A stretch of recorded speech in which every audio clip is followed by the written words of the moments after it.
What's going on, everybody? It's your boy C-Dub once again with another episode of C-Dub Outdoor. Today we're gonna finish up the EDC series with my part 2 of the everyday carry. I felt the need to make an entire one about the belt that I use to carry my firearm and to essentially keep my pants up. But it's a very important piece of the EDC puzzle, I believe. Today we're going to talk about the other 2 or 3 things that I carry that I feel that are more important. I'm not going to talk about my wallet. Nobody gives a shit. I'm going to go over 3 more important things that are part of my EDC with you guys. We're going to start off first with the blade I've been carrying for the past month or so. I usually carry a Kershaw. I switched it up a little bit. This is the Boker Kwaiken. The Boker. This is a more expensive knife than what I'm used to carrying. Usually don't carry, especially if I'm going to be using it as a tool as much as I do. This is something I enjoy carrying, don't get me wrong. I'm trying to show you guys what it looks like. This camera is pissing me off. But this is a joint effort from Boker. This is a Burnley and Protect project that they did together. I like this knife a lot. I'm going to go over some of the pros and the cons of this knife. One of the things I do like about this knife is I guess you would call the action. I'm not much of a knife expert, but I do like, this is an automatic knife. So, I mean, press the button, nice quick deployment of the blade.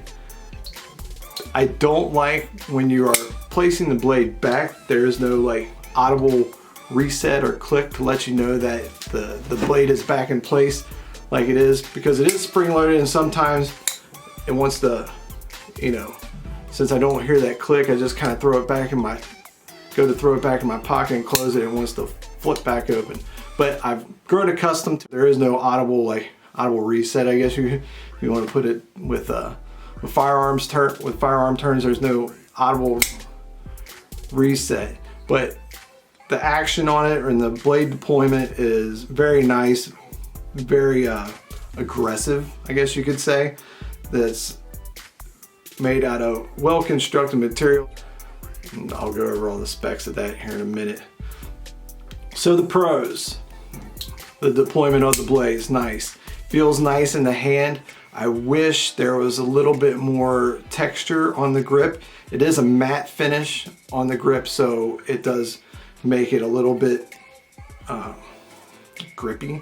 There's a little bit of grip to the handle itself.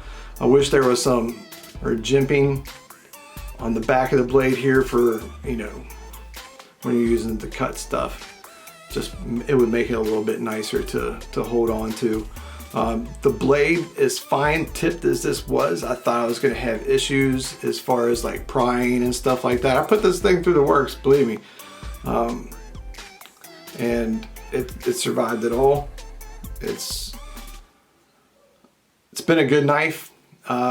Some of the cons, well, one more pro is there is no safety on this, which makes it real nice. So straight out of the pocket, boom, it's ready to go. There's no messing with a safety.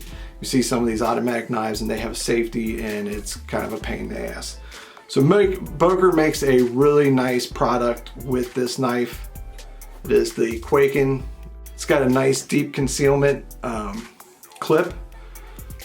One of the cons that I don't like is that when you do deploy, it's almost too strong where it wants to come out of your hand. So it's kind of like a positive and a negative. Like, it's quick, it's fast, but since there is no like grip on this knife, if you're not ready for it, it definitely wants to fly out of your hand. And that's just being petty about it. But it's a beautiful knife. Like I said, I put it through the works. I've pried on things. I've cut many boxes open with this thing. Haven't had to stab anybody with it that you know of, but just kidding, just kidding. So it's been a really good knife.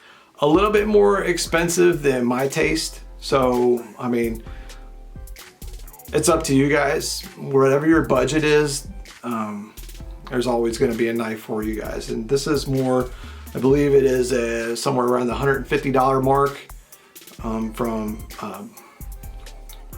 most of the places that I've seen, 150 to 175.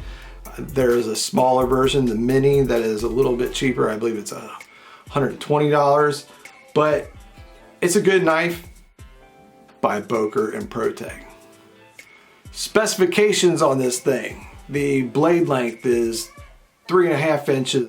Overall length is 8.5 inches. The blade material is 154 cm stainless steel.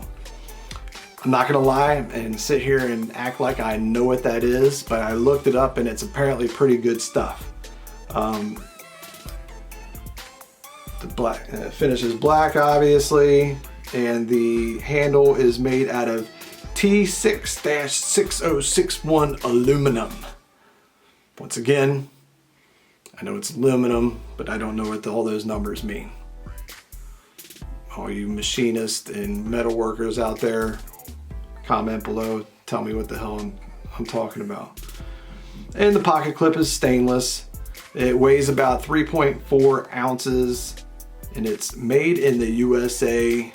So there you have it. That's my everyday carry knife for the time being. I'm gonna carry that for a while longer. I love Boker. That's not the first Boker that I've owned either. Next thing on the list, let's get this out of the way now because it's gonna be really quick, real short. I just wanted to bring it up because I was watching a video from Vigilance Elite. Sean made a really good point on his EDC, and it was something I never really thought about. And I was like, yeah, that kind of makes sense, is a watch, all right? A decent watch. You don't want a cheap watch. I mean, it's gotta have some type of value. I'm gonna tell you why. A watch is awesome for telling time.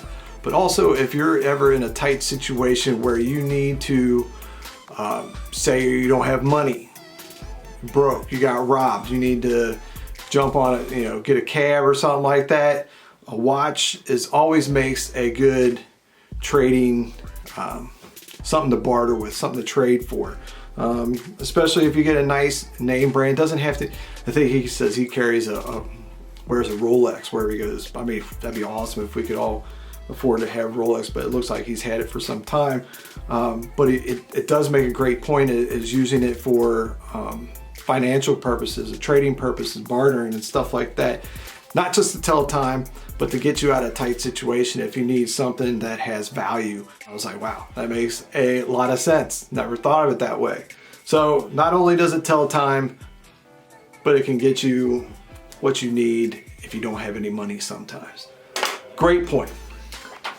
Last but not least, all right, everybody asks me, well, what are you carrying now? All right, what are you carrying now as far as firearm? And I'm gonna tell you guys give me all kinds of shit because I always mess with the Glock fanboys and give them shit in some of my videos. But to tell you the truth, I'm a fanboy too. I always go back to the Glock 19. You can't beat it.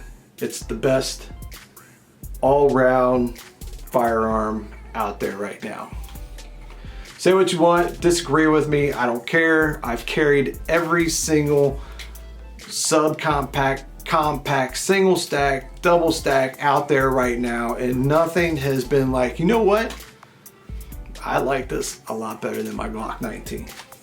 But it just hasn't happened. I always go back to the Glock 19 for some reason, and it's all personal preference. I'm not saying that you're wrong, but at the same time, you shouldn't tell me that I'm wrong, because this is the best gun for me. It just feels great. I shoot great with these. It's the, it's not even a Gen 5. This is the old school Gen 3.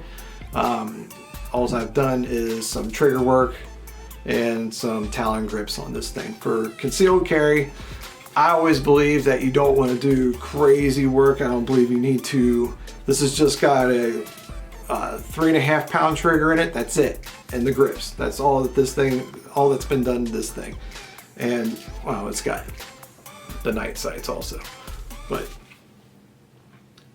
as far as concealed carry, that's all I believe that needs to be done. You don't even need to do a little bit of trigger work.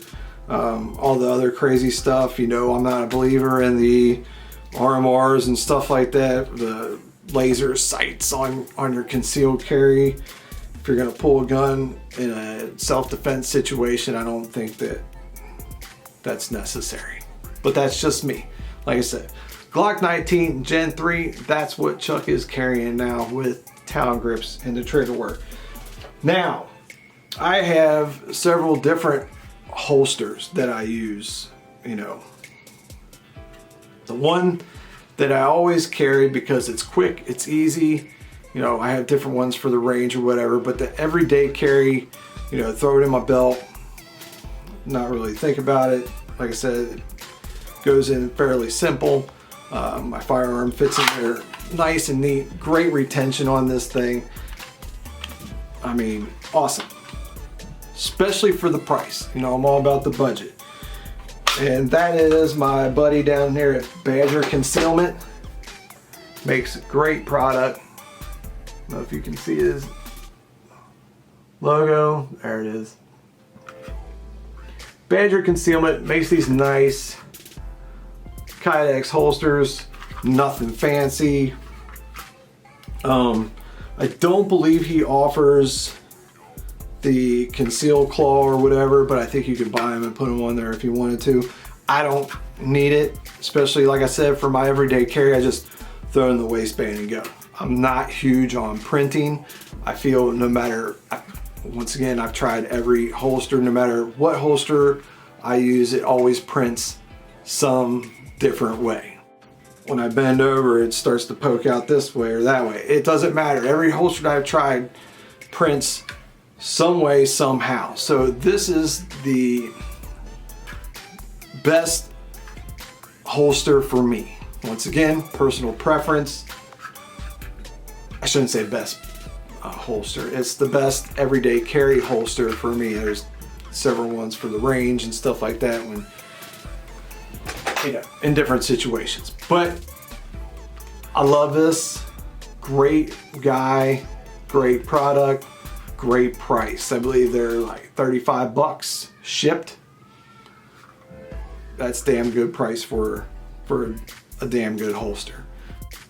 Hornady Critical Duty 124 grain plus P, I think it is, that I'm carrying. I can't find the box, but yeah, I believe that's what I'm carrying now. This is the last box that I'm going through. So there you have it. That's the last part of my EDC series. I'm sure there's people out there that really don't care, but there are people that have asked me, you know, what are you carrying now? What is your preference on holster? What's your preference on gun? I really don't have a preference on knives because I'm not a gun expert either, but I'm not a knife expert. I'm not huge on knives. I mean, I always carry one because it's a great tool to have, but I'm not really into it. I'm starting to get more and more into it. Take this time to learn new things, read about new things, watch more videos, watch, you know, your favorite YouTubers, support them, you know, and help those guys out. Like, subscribe, love you guys. Thank you for watching, and I'm out.